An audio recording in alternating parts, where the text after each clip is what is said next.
First Blood, Bristol's Phantom Blaze. Bristol was a bull's, a deep-water port feeding a war economy, aero works that turned aluminium and sweat into engines, rail knots that pulsed coal and food. German planners kept circling it in red. If a heavy stick walked through the docks and then across the works, you wouldn't just lose a night, you'd lose a month. Turner's team picked a basin on Blackdown in the Mendips, out beyond the city lights, where a dockland could bloom under cloud and sell the story before bombs crossed the river. Controllers shadowed the pathfinders off the coast by wire and voice. Filter rooms called bearings. A regional controller in a concrete box near the site watched a wind vane twitch. The first markers fell on the real city, feeble pale candles in smoke, and he counted. 30 seconds, 40. He lifted one toggle. QL lanes blinked awake in a faint sodium smear that read like a tram grid broken by dark. A minute later, he opened the first QF trays. Ember crawled along a quay and bled into a basin that hadn't seen water in a century. The human edge lived in the field. Men in soaked sacking crouched by trays with paraffin-streaked hands, timing their sparks to a cue sheet pinned to memory. A wrong second could flatten the grammar. A gust hit, and one man shielded a flame with his body, so the tray took on the first try. Another watched smoke go vertical and reached for a valve to starve a line before it stacked and blurred the street. Their faces shone orange for a breath, then went black again, heads down as if prayer could keep wind steady. Up above, the bomb stream bent. Crews felt the pull the doctrine had trained into them, hit the bright first, then walk left along the rail glow. The rail wasn't steel. It was a QL smear laid just beyond the brightest pool, steady as a ruler, selling that old habit. A stick hit scrub and peat with a thud that made men in the bunker flinch. No screams, no siren run, just that ticking shrapnel in wet ground that meant a gamble paid. Near Rington Warren, the damage map would later show a rash of craters where hedgerows should have been unbroken. In Bristol proper, you still got fire. This wasn't magic. But the centre kept air whole blocks that should have taken a second stick didn't. A hospital's night porter swore he'd felt the ground shiver and then go quiet, and the ward lights, dim and rationed, stayed steady enough to move the next trolley. On the docks, cranes that had been chalked as probable losses stood in the dawn light with fresh scuffs and new prayers. Controllers logged like accountants. Time on first marker, wind at tray height, delay to first QLQ, delay to first QF Ember, ratio of bombs in Decoy grid to bombs in city proper, pulled from the post-raid survey with boots still wet from marsh water. The ledger started to show a curve. If you lit within a tight window after Pathfinder markers, and your glow lanes sat just wrong relative to a bent beam, crews would drift toward the line. If you let QL sell the skeleton first, and only fed QF to match, your fuel went half as far and bought the same pull. There were mistakes. One queue ran hot for 10 seconds too long, and a Pathfinder wandering high searched it with a glide.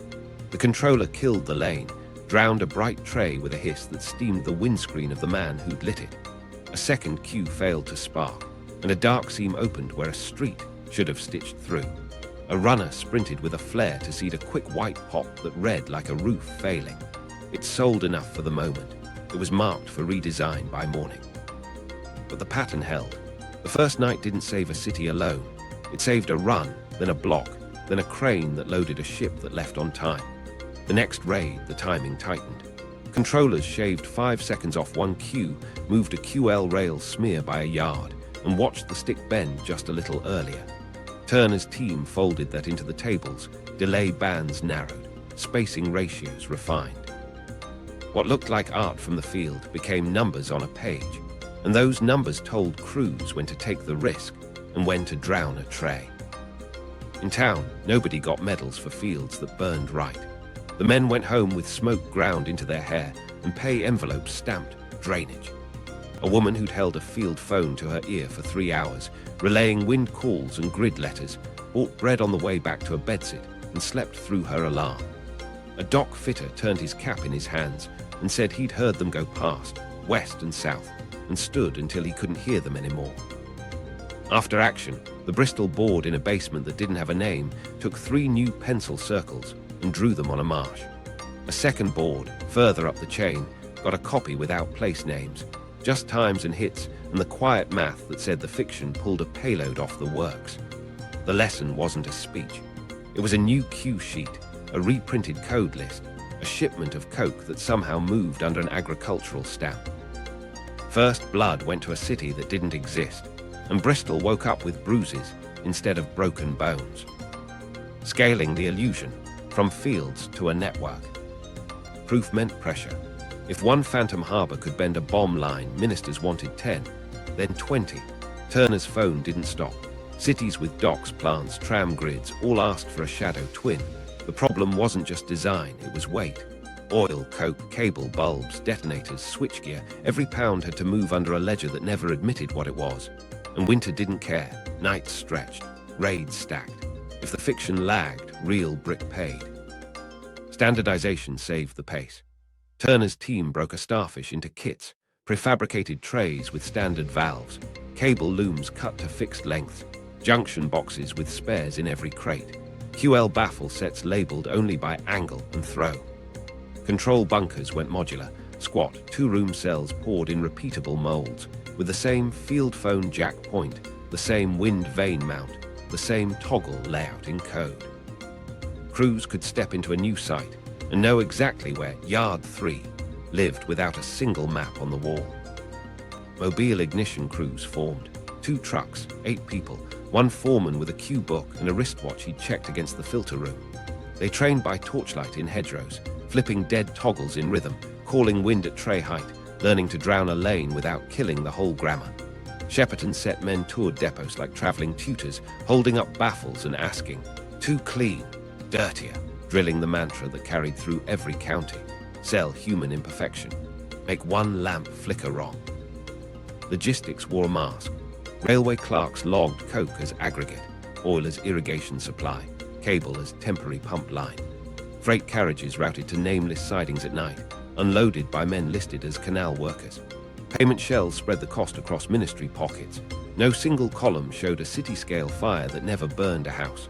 Requisitions asked for field drainage valves, and a week later, a crate of tray taps arrived with a stamped certificate no inspector would look at twice. Coverage grew like a net. Around ports, factories, airfields, and arterial rail yards, sites bloomed on high ground and in basins where glow would hang under cloud. By spring, a quiet lattice ringed the industrial spine of Britain. Ultimately, 237 decoy sites stitched into a parallel geography. Regional controllers learned the voices of their crews by the grain in a breath over a field phone. Filter rooms learned which basins would pick up a bent beam when Aspirin altered Nickerbean's low and Meacon shifted, ho, by an inch that felt like none. Feedback turned craft into doctrine. After-action teams with boots still wet from marsh water measured craters from hedgerow to hedgerow, timed scorch spreads on canvas test strips, and fed the numbers back into tables. Delay windows narrowed. QL first Q at 40 to 60 seconds after Pathfinder marker. QF Ember within 20 seconds of that if wind stayed under 12 knots at tray height. Spacing ratios adjusted so a rail smear would catch a second stick on habit alone. What looked like a painter's touch on night, one became a checklist any trained crew could run. Fuel strain forced choices. Tankers were finite, and every gallon spent on a field didn't power a lorry or a boat. The answer was discipline. QL took the front edge on marginal nights. Glow boxes, sodium sim lamps, rail flickers on rails literally laid in hedgerows, vehicle lights dragged on lines, and killed mid-swing to sell panic. QF came up only when markers fell, and only to the brightness a bomb aimer's eye expected. Controllers carried the knife. Starve trays by default, feed only where pattern demanded density. In practice, that meant saving heat for the moonless stretches and running mostly light when cloud thinned. Confidence rose with repetition. Crews who'd once lit with hands shaking now cut cues tight enough to shave fuel and still sell the lie. A foreman corrected a young hand without looking up. Kill that tray 2 seconds sooner, and heard the click before the sentence ended. Controllers learned to hear a stream split by the unevenness in the drone, and to time a power cut blink that would pull a second wave the same way the first had gone. Doctrine traveled in whispers and cue cards, not speeches. Meanwhile, the Luftwaffe shifted, altitudes climbed, Pathfinders scattered markers. Bomb toggles got mixed aiming points. The network absorbed it. Sights were paired, Starfish on the rim, QL close in, so if one Q missed the window, another picked up the slack. Crews rehearsed delayed ignitions and quick smothers to dodge German learning.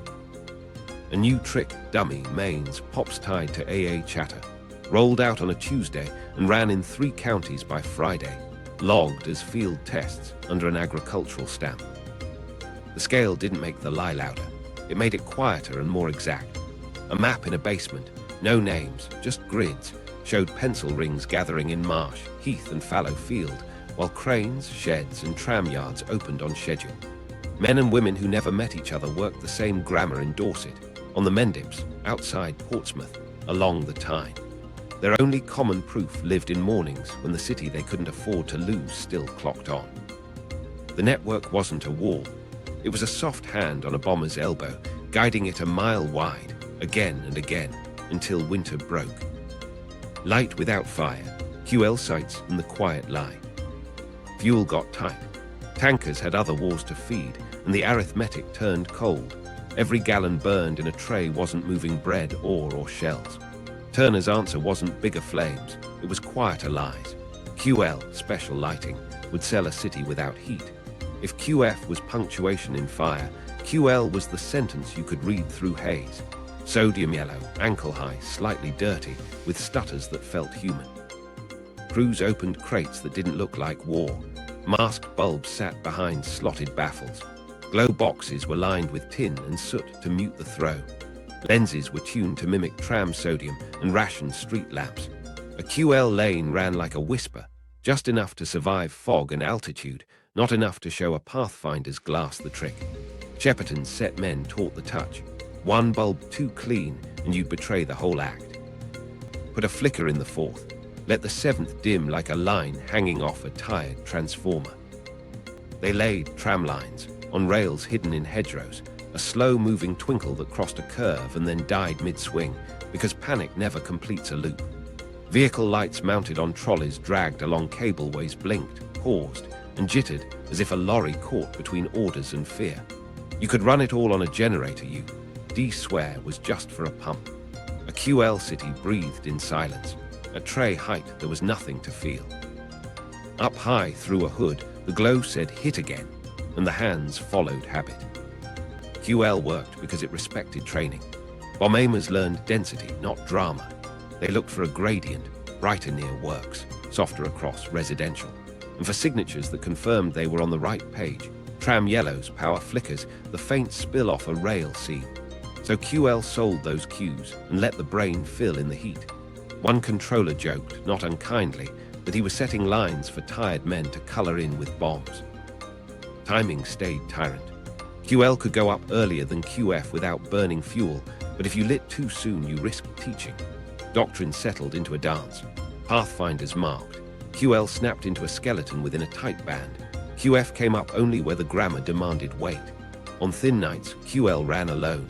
Sodium tram flicker, a soft yard glow, a power cut blink that staggered down a lane, then limped back like a substation on its heels. You didn't need heat to trigger a trained reflex, just contrast and a good lie at the right angle. Pairings made the lie breathe. Starfish, the SF arrays, held QF muscle on the rim, while QL slipped closer to the city as faint bones. The two spoke to each other across miles. The controller in the rim bunker watched wind and raid flow and called a QL foreman by code. Open lane B, a faint rail smear came alive near River Bend. A minute later, the outer Starfish lifted an ember field, and the two together read as dock hit, rail still running, walk it. Crews overhead obliged. Detail sold everything. Shepperton's veterans argued about sodium color like zealots. They scraped bulbs with soot to kill a sterile edge. A baffle slot got widened by a finger's width to add a wobble in the 4th lamp down the line. They even staged blackout gaps, 2 lamps dead in a row, then one limping, to mimic a crew that lost a segment and fixed it badly. A tiny wink in the wrong place could give the whole field away. A tiny wrongness in the right place made it human. Recon's eyes weren't immune. Photos lied back. Daylight revealed nothing but posts and cables that looked like pump lines. Night frames, when they got them, caught the smear but not the trick. Worse for the Luftwaffe, return raids leaned on memory. Crews briefed off images where bright pools and rail lines matched a mental map that QL had bent by a mile. Misplotting rose, not because men forgot, but because the ghost city had been more convincing than the real one at the moment that mattered. Discipline was brutal. QL cycles synced to known German routes and beam schedules. Aspirin's jammers pressed dots into Nickerbean's lobe. Meacon pushed bearings just enough. QL sat where those nudges would steer eyes. If a beam came up late, QL waited. If clouds stacked wrong, QL killed lanes to avoid a smear that trained a pathfinder. Controllers treated light like ammunition. Finite, precious, never wasted on bravado. In the field, QL crews moved like stagehands who knew the lead might improvise. A foreman watched a Q card under blackout hood, fingers on switches labeled with lies. Open yard 3, a soft, dirty glow. Kill tram be halfway. The line stuttered, then died like a driver who saw something he couldn't name. They took pride in quiet. After a raid, a man would scrub his hands and say, "We never lit a tray," with the private satisfaction of someone who spent nothing and bought a result. On a thin winter week, that thrift meant coverage. Sites that couldn't have fed QF still ran a believable skeleton. A hospital on the edge of a city woke with windows rattled, not blown. A munitions line stitched through the shift as if the night hadn't tried to cut it. And across a lattice that stretched from the Tyne to the Mendips, the quiet lie kept working, not because it dazzled, but because it knew exactly how a trained eye reads the dark. The Thames game, protecting the arteries. While factories glowed inland, the real heartbeat ran along the river. The Thames fed London, docks unloading grain and ore, power lines stepping off switchyards, barges nosing through tide and fog. If the river broke, the city starved in slow motion. Turner's grammar had to work on water, where light slips, wind shifts, and smoke sits flat. And the lie had to live where a single miscue could send a stick into cranes you couldn't replace. They built false docklands in the river's shadow. QF pans sat low in flooded trays, so flame would lick over water and throw that greasy ripple a bomber reads as key under haze. QL boxes hid in dummy warehouses, simple frames and tarps on piles that could glow just enough to draw a line along a wharf. A faint rail smear paralleled the basin, because crews were taught to walk second sticks along the rail after a hit. Even the color mattered, not clean white, but the dirty sodium that says, lamps fighting smoke. Tide made the math mean. Light angles shift when the river drops. Reflections stretch at low water, tighten when the tide fills. Controllers pinned tide tables next to Q sheets. On a falling tide, QF trays came up earlier and died sooner, so the reflection kept its believable length. On a flood, they held QL longer and dimmed the yard to keep the glow from bleeding too far. Haze turned small mistakes into big tells, so crews worked with the river's breath. 2 feet wrong at the bank, and your dock read like a bonfire in a field. Human grit carried the hardware. Tug skippers ran blackout lines with cable and tray racks lashed low, easing past hulks and sandbars they could only feel with a pole. A man on a tug counted the bridge arches by sound, then slid into a shadow and waited for a hand signal from a bank crew he couldn't see. Under flak, a runner hauled a length of hose across, planks greasy with river mud to feed a starving tray. They didn't shout. They tapped metal twice and trusted the echo. Sound stitched the scene. A staggered series of small bangs traveled along the warehouse row, time to sell secondary fires working through doors and beams. A deeper thud from a concealed pan mimicked a quayside shed giving way. In a control box upriver, a man listened as if to weather. When AA chatter rose from a real battery to the north, he cued a QL flicker in the rail yard to make a seasoned aimer believe he'd bracketed transport. He knew he'd never meet the men hearing it through glass and cold air. The effect wasn't theory. On nights when beams pushed a stream down the estuary and Aspirin's dots pressed at the nerves, the first sticks often hit the real pools. But then drift took over, and the paired glow, the QF ripple, the QL lane, pulled a second run south into low ground and salt flat. Craters stitched across mud you could walk at noon. In the morning, cranes wore fresh scars but turned. Hoists creaked like old men getting up. Barges shrugged tarps and loaded as if nothing had tried to stop them. Iteration fed back into the grammar. Riverside QL patterns taught the team how urban glow breathes near water.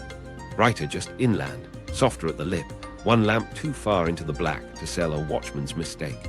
Shepperton's veterans argued over the wet edge of light, then added a tiny wrongness to the dock line, a missing segment, a dimmed corner, to hint at a circuit on its last legs. Pathfinders teach themselves to distrust perfection. The river sights leaned into that. Discipline meant killing courage at the right second.